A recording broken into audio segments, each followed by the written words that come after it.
வேப்பனஹள்ளி அரசு பெண்கள் மேல்நிலைப் பள்ளிக்கு ரூபாய் 2,35,00,000 மதிப்பீட்டில் 10 வகுப்பறைகள் கட்டுவதற்கான பூமி பூஜையை தமிழக உணவுத்துறை அமைச்சர் சக்கரபாணி பூமி பூஜை செய்து பணியினை துவக்கி வைத்தார்.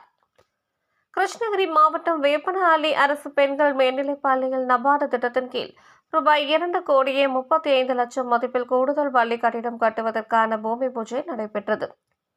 மாவட்ட ஆட்சியர் தினேஷ்குமார் தலைமையில் நடைபெற்ற இந்த விழாவிற்கு சிறப்பு அழைப்பாளராக தமிழக உணவுத்துறை அமைச்சர் சக்கரபாணி அவர்கள் கலந்து கொண்டு வேப்பனஹள்ளி அரசு பெண்கள் மேல்நிலைப் பள்ளியில் படிக்கும் மாணவிகளின் இடம் பற்றாக்குறை போக்கிடும் வகையில் கூடுதலாக 10 வகுப்பறைகள் கட்டுவதற்கான பூமி பூஜை செய்து பணிகளை துவக்கி வைத்து கட்டுமான பணிகளை விரைவாக தரமாகவும் இருக்க வேண்டும் என கேட்டுக்கொண்டார்.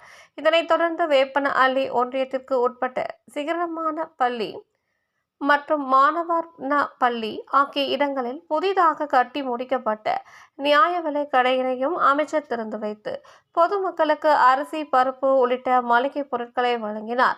அப்போது சட்டமன்ற உறுப்பினர் பிரகாஷ் உள்ளிட்ட பலர் உடன் இருந்தனர். இதேபோல சூளகிரி, காவிரிப்பட்டினம் மற்றும் அதை சுற்றியுள்ள பல இடங்களில் நடைபெற்ற அரசு நலத்திட்டம் வழங்கும் விழாவிலும் அமைச்சர் பங்கேற்று பொதுமக்களுக்கு வழங்கினார்.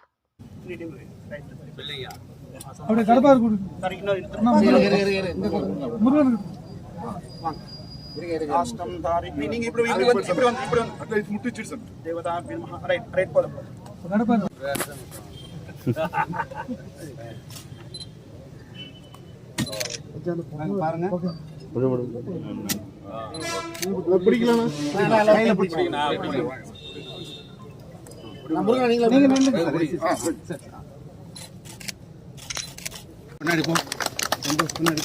உங்கள் தேடல் நியூஸ் சேனலை லைக் பண்ணுங்க, ஷேர் பண்ணுங்க, கமெண்ட் பண்ணுங்க, ஆல் பெல் பட்டனை கிளிக் பண்ணுங்க, மறக்காம சப்ஸ்கிரைப் பண்ணுங்க.